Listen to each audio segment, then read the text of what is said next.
اهلا بكم يا شباب في فيديو جديد على القناة. يا رب تكونوا بخير. في فيديو النهاردة يا شباب هنبدأ ان احنا نظبط في الفيتشر اللي احنا عملناها. هنبدأ نعدل فيها شوية حاجات كده. نظبط حاجات، نزود حاجات، ننقص حاجات. حاجات كده تحسن من الكلين اركتكتشر اللي احنا شغالين بيه. تمام. اول حاجة هنعملها في الموضوع ده موضوع البرودكت موديل والبرودكت انتيتي او الموديل والانتيتي يعني. ان هو الموديل في العادي او زي ما احنا اشتغلنا او كلنا في الاول لما اتعاملنا مع كلين اركتكتشر في اول مره، شفنا ازاي البرودكت موديل دايما بيكستند الانتيتي. ودي مش افضل طريقه، في طريقه افضل من كده ان احنا نحول الموديل لانتيتي. ايه هي الطريقه دي؟ ده اللي احنا هنعرفه مع بعض دلوقتي. اول حاجه خلونا ان احنا نشيل موضوع ان هو بيكستند الانتيتي دوت. انت يا باشا البرودكت موديل والكاتيجوري موديل مش هيكستندوا اي حاجه خلاص، والاوفر رايت دي هنشيلها كلها. تمام. هنيجي بقى للانتيتي. حلو. الانتيتي بقى هنعدل فيها تعديلة صغيرة ان احنا سوري.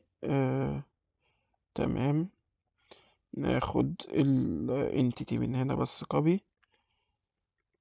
هنعملها بالطريقة دي، هنعملها بفريزد. انا بحب اشتغلها كده علشان بيبقى معاها حاجة زي الكوبي ويز ميثود، بتنفعنا قدام لو احنا محتاجين يعني نستعمل نفس الحاجة كذا مرة أو حاجة. بس خلونا نعدل دي نخليها entity، ونعدل دي برضو نخليها ايه entity. حلو كده. حلو. تمام. وعندنا البرودكت موديل هنا خلاص ما بقاش بيكستند الانتيتي، خلاص بقى لوحده كده زي ما هو شغال. وعندنا هنا الريبو امبل طبعا ضارب معايا ايرور ان هو بيقول لي ايه، انت مش هينفع تاخد list of product model تبعتها لليست اوف برودكت انتيتي. وده اللي احنا هنحله، بس خلونا واحده واحده نمشي كده. اول حاجه هنعملها، انا في الموضوع الكيز ده ما بحبش حوار الكي ده. بيضايقني الصراحه. بحسه بيزود الكود على الفاضي. فاحنا هنشيل كل ده وهنعوضه بحاجه تانية. حلو. كده شيلنا كله. هنعوضه بايه؟ فوق هنا جيسون سيرياليزابل بتوفر لك حاجه تقول له فيلد رينيم. هتبقى فيلد رينيم. اشتغل معاه حلو. فيلد رينيم دوت سنيك. بس هو كده لوحده، هو مش عارف هو ليه خد ال HTTP والكلام ده. ماشي. فيلد رينيم دوت سنيك دي لوحده هو بياخد ال variables اللي انا عاملها دي يحولها ل variables او ل يعني variables بطريقة السنيك زي ما هي ما بتيجي من ال API.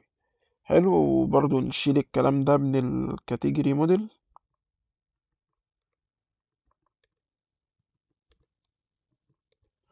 تمام. ونعمل نفس الكلام فيلد رينيم، ونقول له فيلد رينيم دوت سنيك. دي بحب اعملها يعني بتقلل شويه في الكود سيكا، وخصوصا لو الموديل كبير. دي اول حاجه. مش هي دي تفضيل شخصي يعني، لو انت مش عايز تعملها ما تعملهاش، دي ملهاش علاقه بالموديل والانتيتي. بس انا حسيتها حاجه بتحسن من الموديل شويه. حته بقى ان احنا نحول الموديل لانتيتي. بتيجي في فكرة المابرز بقى، ان احنا هنيجي نكريت يعني مابر دايركتوري، وجواه هنعمل دارت كلاس كده هنسميه مثلا البرودكت موديل مابر. حلو كده.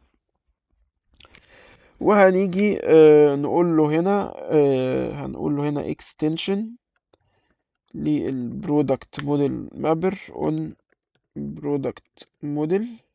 حلو كده. نعمل import.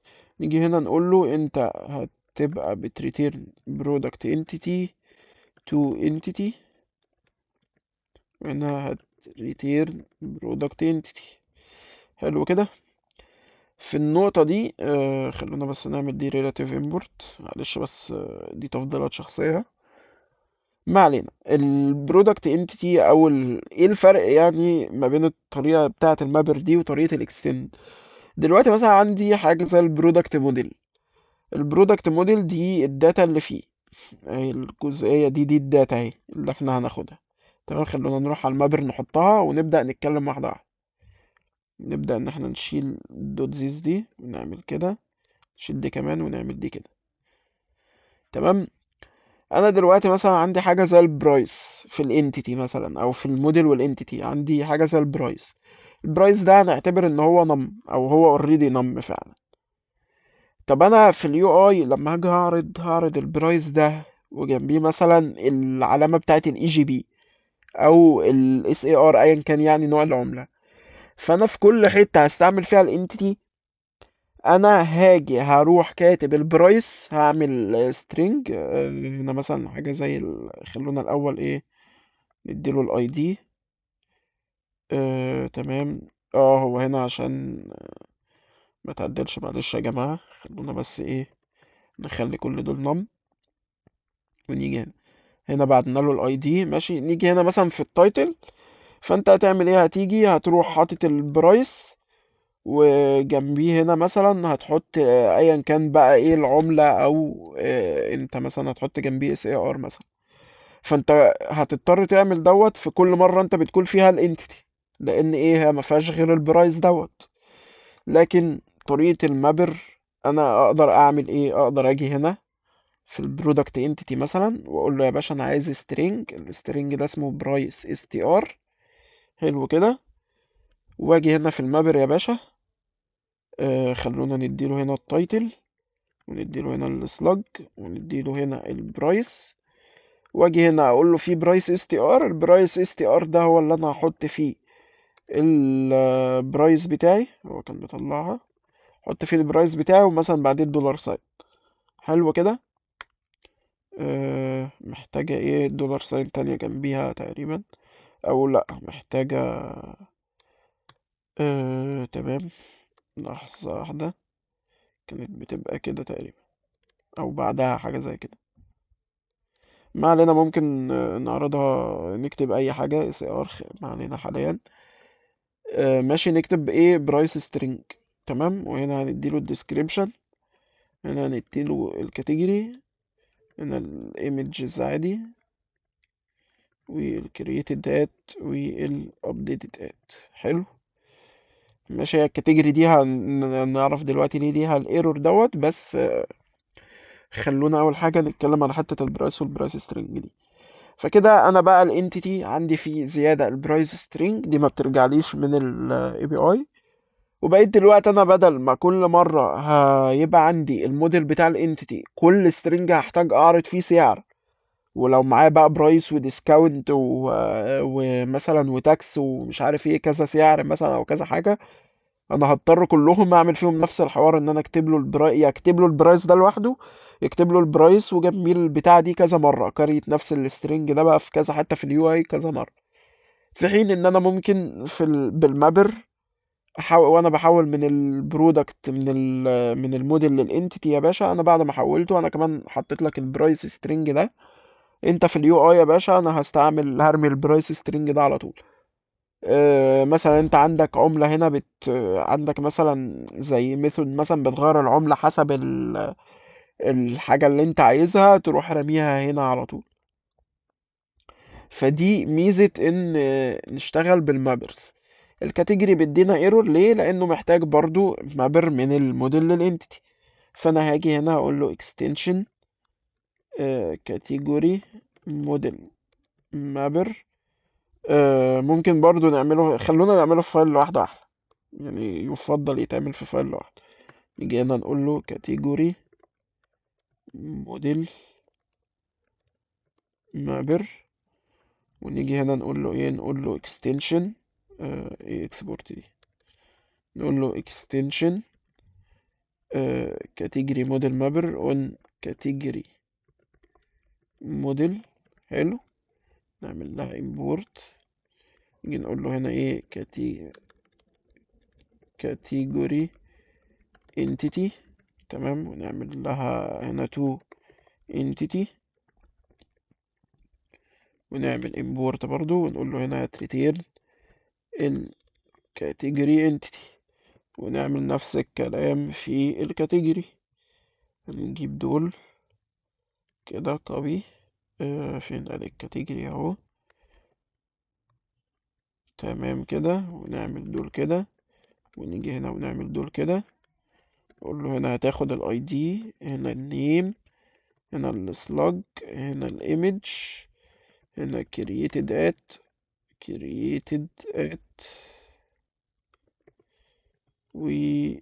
هنا او creation at، ماشي creation at، وهنا updated at. حلو كده. نيجي هنا في المابر بقى، هنقول له category dot to entity. تمام، واعملها له كده. وهتعمل له دي كده. وتقريبا لا، هنحتاج ال to entity دي لانها ميثود. حلو كده. هنبقى كده حلينا الايرور اللي هنا، ان هو الكاتيجوري كان مدي ايرور عشان انا بقول له انا هديك لك كاتيجوري موديل هحطه لك في كاتيجوري انتيتي، فلا انا هحول لك الكاتيجوري من موديل لانتيتي هو كمان. حلو كده. كده الدنيا ظبطت كده. انا بقى معايا ايه؟ معايا خلاص المابر، اقدر ازود فيه حاجه زي البرايس سترينج دي براحتي. ايا كان بقى الحاجات اللي عايز ازودها دي ما هتبقى موجوده في الانتيتي بس. حلو. والموديل هنا ما بقاش بيكستند خلاص من الانتيتي. وهاجي هنا على الريبو، هنا الريبو هتبقى عايزة مننا ايه؟ هنبقى عايزين نقول له final result entity مثلا equal result dot map. عايزين نقول له كل اي يبقى اي دوت to entity. حلو كده. ونعمل كده. تمام. ونقول له انت هتاخد هنا ايه؟ result entity. هو اترابل سوري، هنحتاج نقول له دوت to list بس. وكده ايه؟ يبقى خد مني ايه؟ الريزلت انتيتي. خلونا نقفل الحتة دي. هيبقى كده ايه؟ خد مني list of entity في الرايت بس بكل بساطة.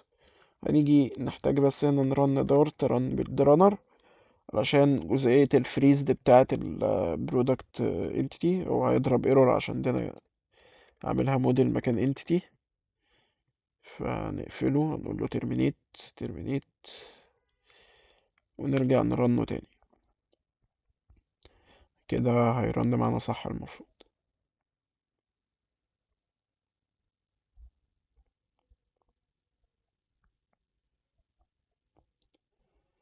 كده ايه؟ عمل لنا موديل الفريز ده اهو مع الانتيتي.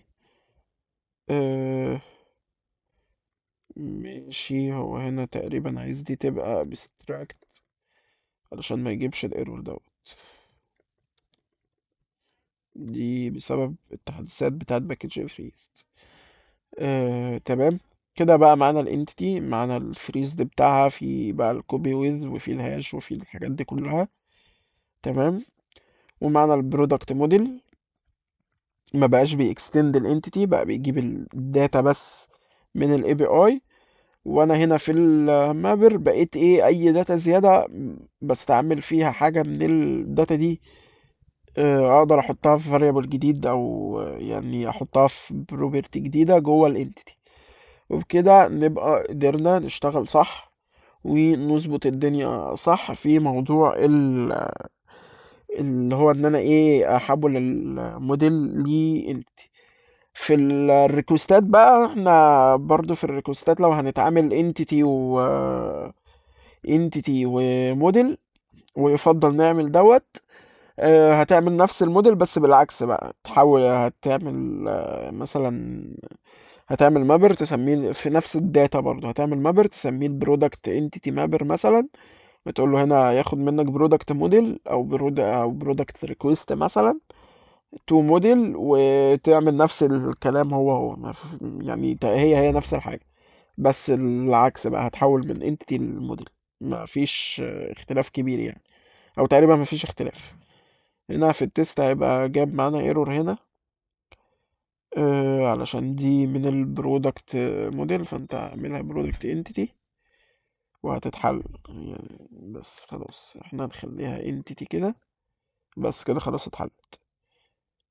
تمام يا شباب، وممكن نشيل دي. كده انا بقى معايا الموديل وبقى معايا الانتيتي معمول لهم مابينج، انا ظابط الدنيا على الاخر. كده بقى ايه الموضوع اسلس شويه، افضل شويه، ما بقاش فيه الاكستند الغلس اللي كان موجود في الاول، الورنينجز والاوفر رايدز اللي كانت موجوده اللي ملهاش لازمه دي.